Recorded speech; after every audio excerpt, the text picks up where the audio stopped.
Hey guys, Eric for OCR Nation, still at the Florida Savage race. And what's cool about Savage is they all have different rigs. So every event I can show you a different rig setup that they have on their course. So the Savage rig behind me is, I'll say, by the end of the course today. So everything else, that requires grip, like Sawtooth, Wheel World, Give and Take, and all that stuff, is passed already. So your grip is a little bit tacked. And then one of the final grip obstacle is basically this one. The way that they set it up today, it starts with a piece of queso, like those cheese board that they have. Then they have a straight rope, a ring, a long bundle of little ropes, short little ropes, bundled, twirly bird like ropes. Then they have a D-shaped handle,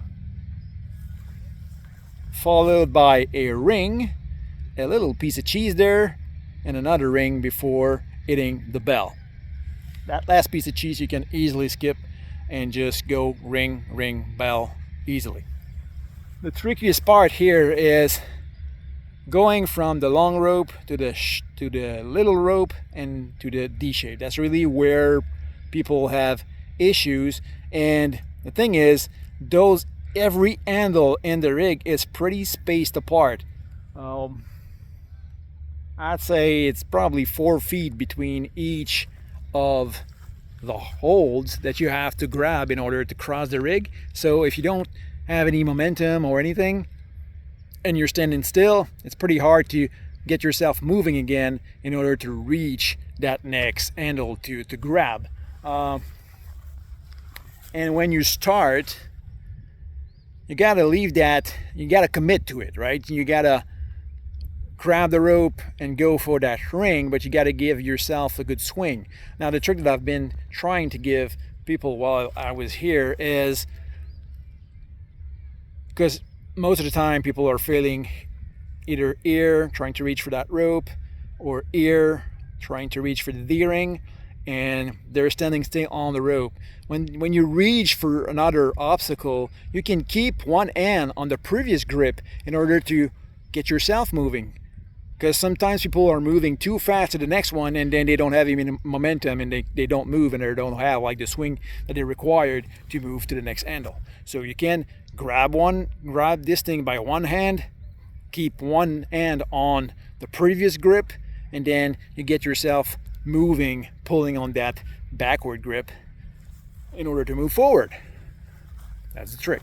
I won't do any demo. I'm alone and there's no one to hold the camera, so but it was a pretty fun rig to go through this morning. For my French folks, pour mes franco, rig de la Savage Race. Ce qui est cool avec la Savage Race, c'est que c'est toujours des setups de rigs différents. Donc chaque événement que je peux aller, je peux vous présenter un setup différent. Évidemment, on était à la Savage Race de la Floride version automne. Ils ont une version printemps, mais là c'est la version automne. Donc le setup que vous voyez aujourd'hui, vous le reverrez peut-être probablement jamais parce qu'ils vont changer ça évidemment d'événement en événement. Mais aujourd'hui, ce qu'il y avait dans le rig, ça commençait avec les gros morceaux de fromage. Ils appellent ça piece of queso. Il y avait un rig qui avait pas mal de ces cossins-là dedans. Donc, pièce de fromage, une corde droite. Ensuite de ça, un anneau. Une longue corde, mais c'est un bundle de petites cordes, mais longues. Ensuite de ça, même chose, mais courte. Donc, un bundle de petites cordes. Un D-shape, puis ensuite de ça, si j'avance un peu, un anneau, une petite pièce de fromage, puis un autre anneau avant d'aller sonner la cloche. La petite pièce de fromage qui est là, évidemment, on peut skipper ça, on peut passer anneau, soigner facilement à l'autre anneau avant d'aller taper la cloche. La portion la plus difficile, je dirais, là, pour le rig, là, où est-ce que tout le monde avait de la misère aujourd'hui, là, c'est cette section-là, le D-ring, le D-shape, les petites cordes, puis la grande corde. Là, la transition entre ces trois éléments-là, c'était pas facile. Dans certains cas, même la première corde, ça ne l'était pas. Mes petits trucs, parce que il y a ça aussi, là, les prises sont assez distancées. Là. dirais, il y a un bon 4 pieds là, entre chacun des prises. Donc, vous avez besoin de votre momentum, vous avez besoin de votre élan pour vous rendre à la prochaine. Si vous n'avez pas d'élan, ben, malheureusement, vous allez rester suspendu, vous allez vous mettre à tourner, surtout sur les petites cordes. Là. Ça peut être assez difficile.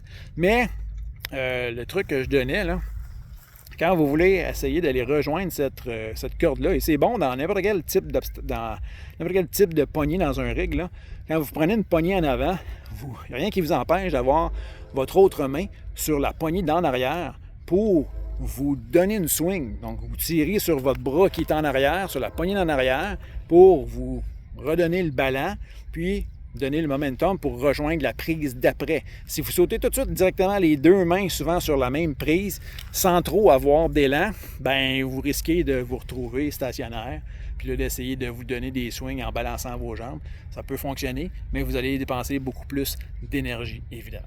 Donc, c'est le rig de la Savage Race Floride automne 2025. Je ne ferai pas de démo parce que je suis seul, puis personne pour tenir la caméra, mais vous comprenez le principe. Beau petit rig, beau petit setup là, qu'on avait ici aujourd'hui. So, that's it for this one. We'll see you on the next one. Ciao.